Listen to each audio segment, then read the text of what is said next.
नमस्कार, सुप्रभात। स्वागत है आप सभी का कार्यक्रम स्वास्थ्य संजीवनी में। दर्शकों, जैसे हम अपने घर की साफ सफाई करते हैं, ठीक उसी तरह हमें अपने मन की भी सफाई करनी चाहिए। और मन की सफाई के लिए ज़रूरी है कि हम अपने अंदर के नकारात्मक विचारों को बाहर निकाल दें। तो चलिए इसकी शुरुआत करते हैं हम कार्यक्रम के पहले सेगमेंट मधु कलश से।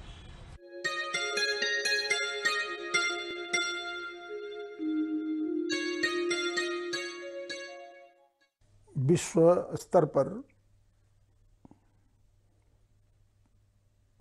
ताप बढ़ा है।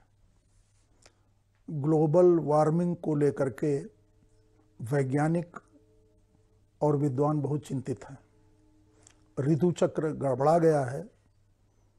कहीं कहीं वर्षा नहीं होती, सूखा पड़ जाता है, तो किन्हीं किन्हीं क्षेत्रों में अतिवृष्टि हो जाती है और बाढ़ का प्रकोप आ जाता है।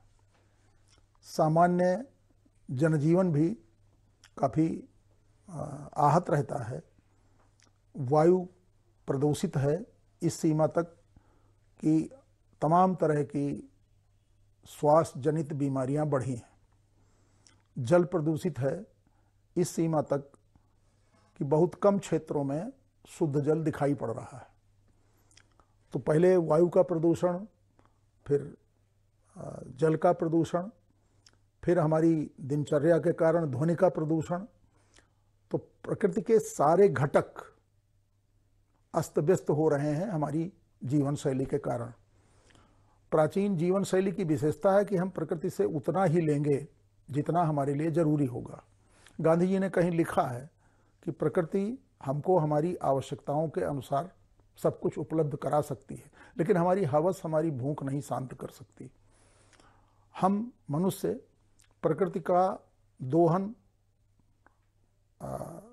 अत्याचार और उससे भी बड़ी सीमा तक कर रहे हैं।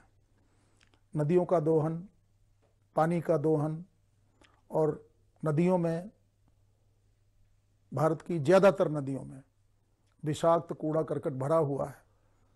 यमुना कभी आराध्य हुआ करती थी। यमुना में उंगली डालना पानी में ये बड़ा कठिन हो गया है। गंगा में भी पानी की यही स्थिति है। अन्य नदियां भी भारत की प्रदूषण की शिकार हैं। कभी मछलियां मरी मिल जाती हैं, कभी तमाम जीव जंतु मिल जाते हैं मरे हुए, और कभी कभी इनका पानी पीकर जानवर भी मर जाते हैं। मनुष्य भी विषाक्त वातावरण के कारण तमाम बीमारियों के शिकार हैं। हमारे पूर्वजों ने प्रकृति को आदर दिया था, और इस सीमा तक आदर दिया था कि अगर बुखार के लिए वनस्पति का पौधा तोड़ना है तो वैदिक साहित्य में इसकी भी पद्धति बताई गई है कि हम उस वनस्पति के सामने जाकर खड़े होंगे, हाथ जोड़ेंगे कि हम ज्वर पीड़ित हैं और हम आपका एक डंठल या 10 पत्तियां लेना चाहते हैं। तो प्रकृति और वनस्पति के प्रति एक आदर उस समय का है। हम खोदते हैं धरती को बालू के लिए, मोरंग के लिए, और इस सीमा तक खोदते चले जाते हैं कि पूरी धरती का स्वभाव ही बदल गया है।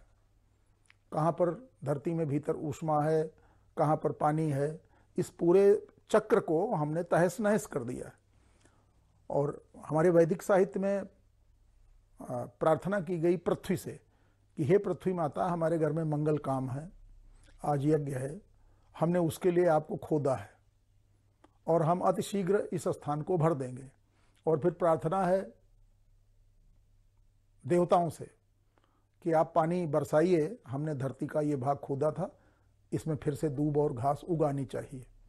तो एक है प्रकृति के अंग होकर प्रकृति को संवर्धित करते हुए स्वयं का संवर्धन चाहना। एक है कि प्रकृति के शत्रु होकर प्रकृति के सभी घटकों पर आक्रामक होते हुए प्रकृति का इस सीमा तक दोहन करना कि पूरी प्रकृति की इकोलॉजी, पूरी प्रकृति का आंतरिक रसायन ही गड़बड़ हो गया है। इसके कारण बाढ़ है, इसके कारण सूखा है, इसके कारण बीमारियां हैं, इसके कारण महामारियां हैं, इसके कारण मनुष्य के मन में पहले की तुलना में क्रोध भी ज़्यादा बढ़ा है। हमारे भारत में ही, ये मेरा अध्ययन है कि हमारे भारत में ही आज से 20 वर्ष पहले, 25 वर्ष पहले सामान्य जन इतनी जल्दी क्रुद्ध नहीं होते थे जितनी जल्दी अब होने लगे हैं। उसका कारण तनाव है, और यह तनाव केवल भविष्य में सोचने के कारण, मनोवैज्ञानिक कारण से ही नहीं आया है। इस तनाव के पीछे भी प्रकृति के साथ किए गए हमारे दुर्व्यवहार हैं। तो प्रकृति का संवर्धन और आदर के साथ संवर्धन, नदियों को नमस्कार और आदर के साथ नदियों के रखरखाव की चिंता करना, पौधों का संरक्षण और पौधों को लगातार उनकी संख्या में वृद्धि करते जाना। और इसके लिए कोई दुनिया को कोई चार्टर नहीं बनाना। एक बार संयुक्त राष्ट्र बैठा था और उसमें एक चार्टर बनाया गया, उसको अर्थ चार्टर कहा गया। ये करना, ये करना, ये करना। हमारी तो जीवन पद्धति का भाग है कि वनस्पतियों को नमस्कार किया गया देव जानकर, पानी को नमस्कार किया गया देव जानकर, वायु को प्रत्यक्ष ब्रह्म जानकर नमस्कार किया गया, अग्नि को नमस्कार किया गया, पृथ्वी को नमस्कार किया गया। और तुलसीदास ने कहा, सिय राम मैं सब जग जानी। वनस्पतियां भी सीताराम है, नदियां भी सीताराम है, वायु भी सीताराम है, करो प्रणाम जोर जुग पानी। तो सबको नमस्कार करते हुए अपनी संस्कृति में प्रकृति का संरक्षण करते रहना चाहिए, यही परंपरा।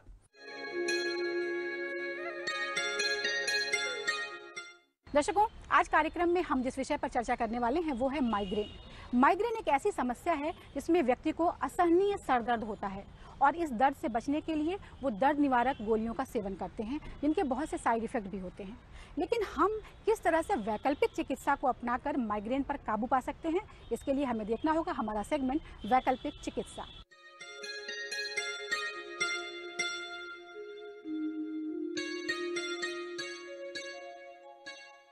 माइग्रेन एक ऐसी समस्या है कि आप आज देख रहे होंगे कि बच्चों से लेके बूढ़ों तक माइग्रेन हो रहा है। और माइग्रेन होने के बहुत सारे कारण हैं। भागदौड़ की जिंदगी, तनाव इतना बढ़ता जा रहा है दिन पर दिन। बच्चों पे स्कूल का प्रेशर है, बड़ों पे पैसा कमाने का प्रेशर है और बुजुर्गों पे परिवार को संभालने का प्रेशर है। तो कई तरह के इस तरह के प्रेशर हैं हम लोगों के दिमाग पर कि जाने अनजाने भी सरदर्द होने लगता है। और एक आम सरदर्द को भी लोग माइग्रेन का नाम दे देते हैं। लेकिन माइग्रेन की पहचान है, उसका पहचानने का तरीका भी है एक, कि 90% माइग्रेन सूर्य उदय से शुरू होता है और सूर्यास्त तक जो है वो धीरे धीरे कम होने लगता है। क्योंकि आप देखेंगे माइग्रेन का पेशेंट जो है वो बहुत तेज लाइट रोशनी नहीं बर्दाश्त कर पाता है। सूर्य जैसे जैसे चढ़ना ऊपर की तरफ शुरू होता है, सूर्य की किरणें ऊपर की तरफ सर पे आती हैं और सरदर्द बढ़ने लगता है। बच्चों को पढ़ने में समस्याएं होने लगती हैं, बच्चे पढ़ नहीं पाते हैं, चक्कर आता है, वॉमिटिंग फीलिंग होती है, नोजिया फीलिंग होती है, उनको लगता है कि पित्त भड़कने लगता है, बाइल जूसेस सिर्फ वॉमिटिंग में बाहर निकलते हैं, उसके अलावा कुछ निकलता नहीं है, खाने की इच्छा नहीं होती, किसी से बात करने की इच्छा नहीं होती है। तो ये सारी चीजों से निजात पाने के लिए हमारी मेडिकल साइंस कहती है कि हमारा जब ब्रेन में ऑक्सीजन लेवल कम होने लगता है तो सर दर्द होता है। और ये बात बिल्कुल सत्य है। तो उसके लिए योग से अच्छा कुछ भी नहीं है। तो प्राणायाम की शरण में जाएं और प्राणायाम को हम करें, अनुलोम विलोम प्राणायाम और कपालभाति प्राणायाम सबसे अच्छा। कपालभाति प्राणायाम से ही समझ में आता है कपाल की भांति। कपाल, हिंदी में कपाल का मीनिंग है सर यानी माथा, इस पार्ट को हम कपाल कहते हैं। तो कपाल भाती यानी भाती का मीन्स है चमकना। और जब वो चमकता है, जब आप कपाल भाती करते हैं, श्वास की प्रक्रिया बाहर करते हैं, फोकस हम 90% लोग आज की कपाल भाती में पेट पे करते हैं। पेट पे फोकस आपको नहीं करना है, आपको श्वास पे फोकस करना है, श्वास की गति पे फोकस करना है। और जैसे जैसे श्वास की गति पे हम फोकस करते हैं, हमारी ऑक्सीजन ब्रेन के अंदर ज्यादा जाती है। और ब्रेन में जब ऑक्सीजन कम होती है तो आप देखेंगे कि लोगों को नींद भी आती है, इंसोमिनिया की प्रॉब्लम होने लगती है, नींद कम आती है। तो जब नींद जिनको कम आ रही है उनको माइग्रेन और भी होता है। आप देखेंगे, कहेंगे भैया नींद ही नहीं आ रही है, क्या करें, इतना सर दर्द है, सोने की कोशिश कर रहे हैं लेकिन सर दर्द की वजह से हम सो नहीं पा रहे। इस तरह के बहुत सारे रीजंस सामने आते हैं। तो जब माइग्रेन हो तो आपने दखनी मिर्च का नाम सुना होगा। दखनी मिर्च जो है हमारे चाइनीज फूड में बहुत यूज की जाती है, जिसको सफेद गोल मिर्च भी कहते हैं। तो उसका सेवन करा जाता है और उसका काढ़ा बना करके पिया जाता है, जिससे माइग्रेन पूरी तरह समाप्त हो जाता है, पूरी तरह ठीक हो जाता है। साथ में भ्रामरी प्राणायाम का बहुत अच्छा रोल है। और भ्रामरी प्राणायाम भी जो है हमारी पूरे मस्तिष्क की नर्व्स को एक्टिव करता है। और वो एक्टिव होने की वजह से जब हमारा ब्लड सर्कुलेशन बढ़ता है तो हमको जो है वो माइग्रेन की प्रॉब्लम से निजात मिलती है। तीसरी चीज है हमारी क्रिया में आती है, जो योग की ही क्रिया है, नेति जिसको कहते हैं, जल नेति और घृत नेति। तो अगर आप जल नेति जब हम करना शुरू करते हैं तो जल नेति से हम एक तरफ से पानी डालते हैं और दूसरे नोस्टल से पानी बाहर निकलता है। तो जो हमारे बीच के ब्लॉकेज होते हैं वो उनको क्लियर करता जाता है और माइग्रेन की प्रॉब्लम क्योर हो जाती है। इसी तरह घृत नेति होती है। घृत नेति में हम घी डालते हैं और पर्टिकुलर ऊपर की तरफ मसाज देते हैं, जो हमारे हेड की सारी नर्व्स तक के, एक एक नर्व्स तक के, आंख, नाक, कान सभी को खोलता है और वो भी हमारी माइग्रेन की प्रॉब्लम्स को क्योर करता है।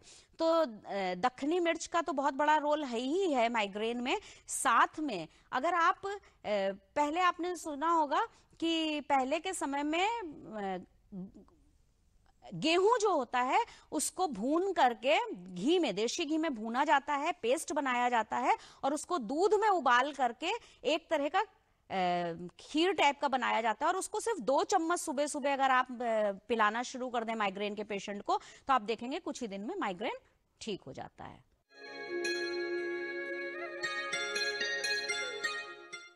माइग्रेन की समस्या में योग बेहद कारगर है और इसकी जानकारी हमें होगी जब हम देखेंगे हमारा अगला सेगमेंट योग विद्या। तो आइए आपको ले चलते हैं हमारे अगले सेगमेंट की तरफ और देखते हैं कि योग में वो कौन कौन से आसन हैं या प्राणायाम हैं जिनके द्वारा माइग्रेन पर काबू पाया जा सकता है।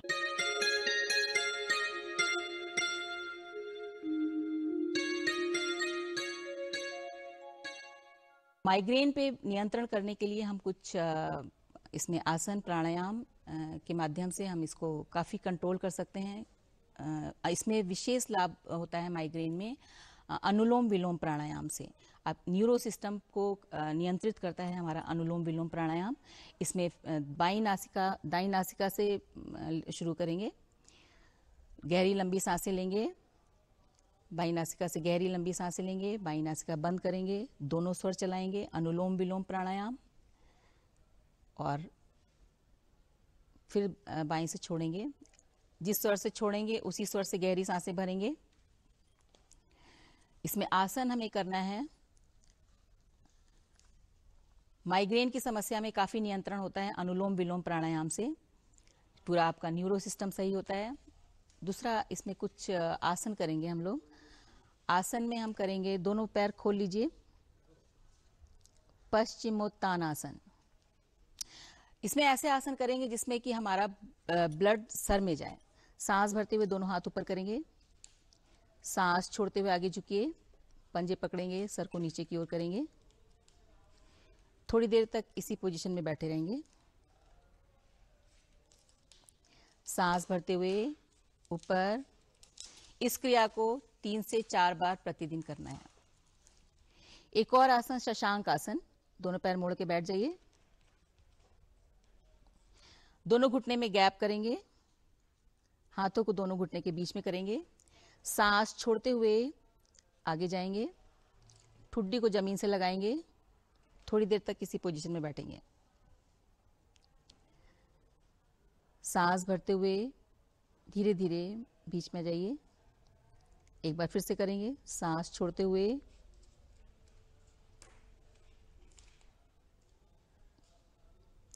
सांस भरते हुए फिर से आ जाइए बीच में।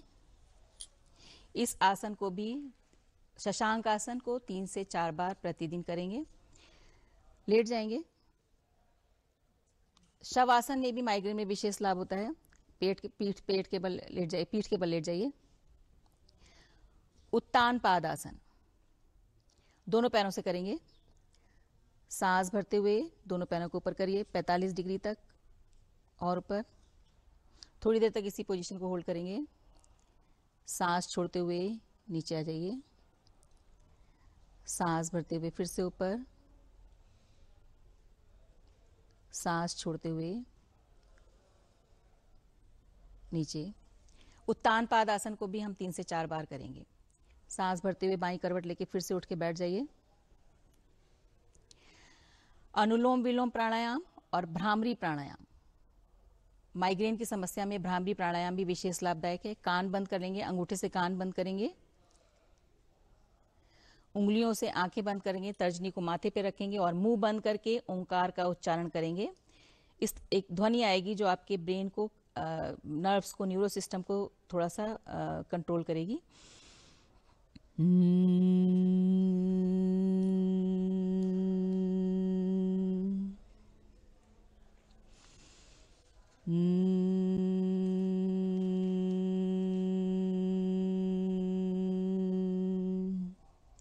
भ्रामरी प्राणायाम में भंवर जैसी आवाज आती है। इसको 3 से 4 बार प्रतिदिन करेंगे। दमा के रोगियों, माइग्रेन के लिए ये विशेष लाभदायक है। तो माइग्रेन की समस्या से छुटकारा पाने के लिए अपने पर्यावरण को ध्यान में रखें और अपना ये योग आसन से माइग्रेन की समस्या काफ़ी हद तक सॉल्व हो सकती है।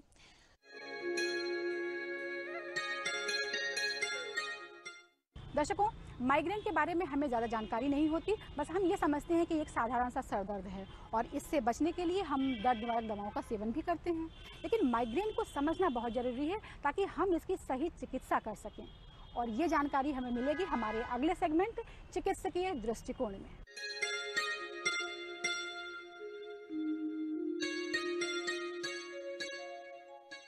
माइग्रेन बेसिकली केमिकल इम्बैलेंस होता है ब्रेन में, जिसकी वजह से एक ऐसा सरदर्द शुरू होता है जो कभी कभी काफ़ी तेज़ी में रहता है, कभी एक्यूट फेज में रहता है, कभी वो थोड़ा सा लंबे समय के लिए क्रॉनिक फेज में चला जाता है। कुछ लोगों में प्रायः ऐसा देखा गया है कि माइग्रेन ऐसी बीमारी जो जीवन काल तक चलती है। इसमें जो इसको ट्रिगर करती हैं चीज़ें, एक तो हम लोगों का रहन सहन, हम लोगों का जीवन यापन, जिस तरीके से हम लोगों ने अपनी डेली एक्टिविटीज़ को सेट कर रखा है, वो इस बीमारी को बढ़ाने में काफ़ी सहायक रहता है। दूसरा, इमोशनल इम्बैलेंस, कोई भी स्ट्रेस ऐसा अचानक आ जाना या कोई भी ऐसी समस्याएं जिसको अचानक ही हम लोग सुनते हैं, जिस वजह से ये माइग्रेन अचानक ट्रिग कर जाता है, जिससे व्यक्ति को परेशानी होती है। तो इसके लिए आवश्यक यह है कि हम लोग इसको कैसे ठीक करें। सर्वप्रथम तो हम लोगों के लिए ज़रूरी ये है कि हम लोग अपनी लाइफस्टाइल को मॉडिफाई करें। हम लोगों के लिए सबसे आवश्यक है कि हम लोग सुबह और शाम जो खाने पीने का समय हम लोगों का है, वो समय निर्धारित होना चाहिए। और व्यक्ति को कोशिश करनी है, जो माइग्रेन से ग्रसित व्यक्ति है, कि वो ज़्यादातर समय खाली पेट बिल्कुल ना रहे। कभी कभी ऐसा देखा गया है कि लोग सुबह उठ के ब्रेकफास्ट के नाम पे सिर्फ एक गिलास दूध पी के या कुछ ऐसे ही चले गए और पूरा पूरा दिन ऐसे ही बिता देते हैं। दिन में ज़रूरत पड़ने पे कुछ चाय पकौड़ी इस तरीके की चीज़ें खा लेंगे, कोई भी सॉलिड भोजन लेने की कोशिश नहीं करते। तो ये सब भी चीज़ें माइग्रेन को प्रमोट करती हैं। तो सर्वप्रथम हम लोगों को अपनी जो दिनचर्या है इसको नियमित करना है। दूसरे लेवल पर यह है कि जो नींद है रात की नींद कम से कम 6 से 7 घंटे की हम लोगों की पूरी होनी चाहिए। माइग्रेन से ग्रसित व्यक्ति को तो ये बहुत ही आवश्यक है कि उसकी नींद बहुत ज़रूरी है और उसका भोजन भी बहुत ठीक है। तीसरी सबसे आवश्यक बात कि उनको किसी भी तरीके से अपनी आँखों का चेकअप रेगुलर इंटरवल पे कराते रहना चाहिए। कभी कभी कुछ चीज़ें ऐसी होती हैं कि आँखों की वजह से सरदर्द हो रहा है और व्यक्ति समझ नहीं पाता, और वो ऐसे ही मेडिकल स्टोर से ऐसी दवाइयाँ ले लेके खाता रहता है, जिसमें सिचुएशनल थोड़ा सा आराम मिल जाता है, लेकिन वो दिक्कत कंटिन्यूअस बनी रहती है। तो आपको अगर कोई इमोशनल डिस्टर्बेंस हो रहा है, आपको कोई स्ट्रेसर्स इस तरीके के हैं, या आपकी लाइफस्टाइल में मॉडिफिकेशन करना है, तो ये सब चीज़ों के बारे में आपको समझना पड़ेगा, संबंधित चिकित्सक को दिखाना पड़ेगा। और जो चीज़ें आप लोग खुद अपने आप से कर सकते हैं, उसके लिए अपनी एक आदत डालनी पड़ेगी कि अगर हमें सुबह 9 बजे ऑफिस के लिए निकलना है तो हम एक अच्छा सा ब्रेकफास्ट करके निकलें, और कोशिश करनी है हर 3 से 4 घंटे के बाद पेट में हम लोगों के कुछ ना कुछ सॉलिड जाना चाहिए।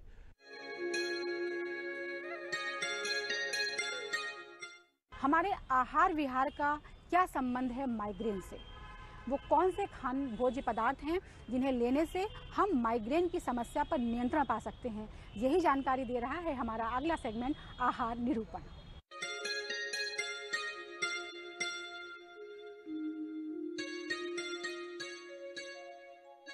माइग्रेन एक्चुअली जो प्रॉब्लम है वो आजकल हम देखने में बहुत पाई जा रही है। उसका कारण है कि ऐसी तनाव भरी जिंदगी और ऐसी भागदौड़ की ज़िंदगी में हम अपने आहार और जीवन शैली को एक संतुलित और संयमित रूप में नहीं रख पाते हैं, जिसके कारण हमें कई देर तक खाली पेट रहना पड़ता है। और जब हम बहुत देर तक खाली पेट रहते हैं तो हमारा सर घूमने लगता है, सर में दर्द होना शुरू हो जाता है, जो धीरे धीरे धीरे माइग्रेन का रूप लेने लगता है। तो सबसे बड़ी बात और सबसे मुख्य बात ये है कि आप कृपया खाली पेट रहना छोड़ दें। खाली पेट रहने से मतलब या तात्पर्य मेरा ये है कि हर समय हमें खाते तो नहीं रहना है, किंतु 2-2, ढाई घंटे के गैप में कुछ ना कुछ आप सेवन ज़रूर करते रहें। कोशिश करिए कि जैसे आपने सत्तू ले लिया, यही नहीं है तो लैया ले लिया, आपने उबाले हुए चने रखे हैं उनका सेवन कर लिया, तो ऐसी किसी ना किसी चीज़ का प्रयोग आप ज़रूर करते रहिए ताकि आप खाली पेट ना रहें।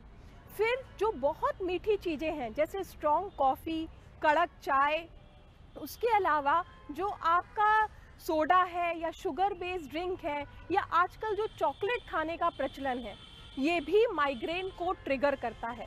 कई लोगों को कुछ खाने हैं जिनके द्वारा माइग्रेन की समस्या देखने को मिलती है, वो उनमें चॉकलेट, कड़क कॉफ़ी, चाय ये भी शामिल है। तो यदि आपको लगता है कि आप इसकी आदत में हैं, आप अत्यधिक चॉकलेट का सेवन करते हैं या चाय का अधिक सेवन करते हैं, तो कृपया उसको रोक दें, क्योंकि वो भी आपके माइग्रेन को बढ़ाने का एक कारण हो सकता है। कोशिश करिए कि अपनी जीवन शैली को संयमित करें।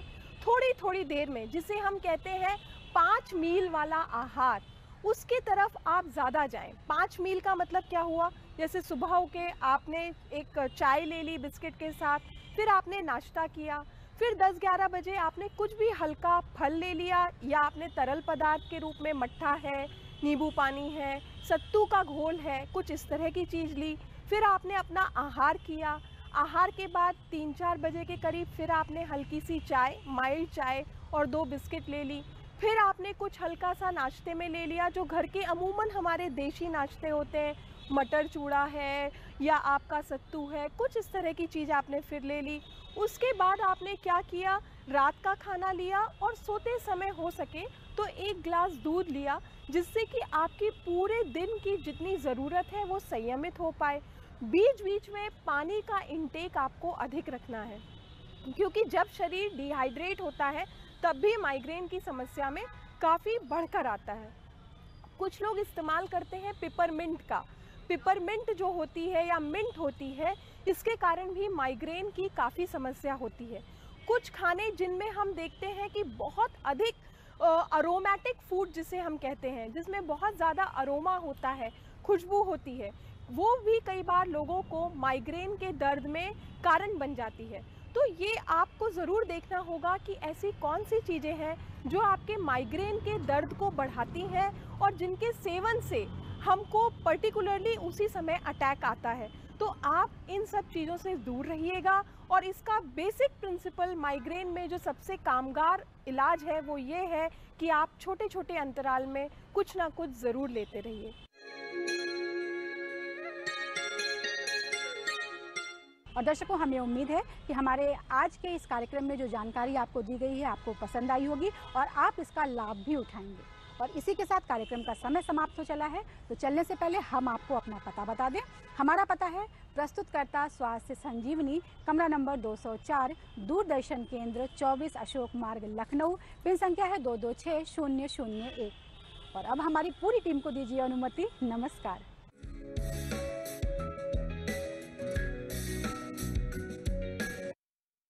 आपका पसंदीदा कार्यक्रम रंग फिल्मी। तुम अगर साथ देने का वादा करो। जब हम किसी से बेइंतहा मोहब्बत करते हैं और वो हमारे करीब होता है,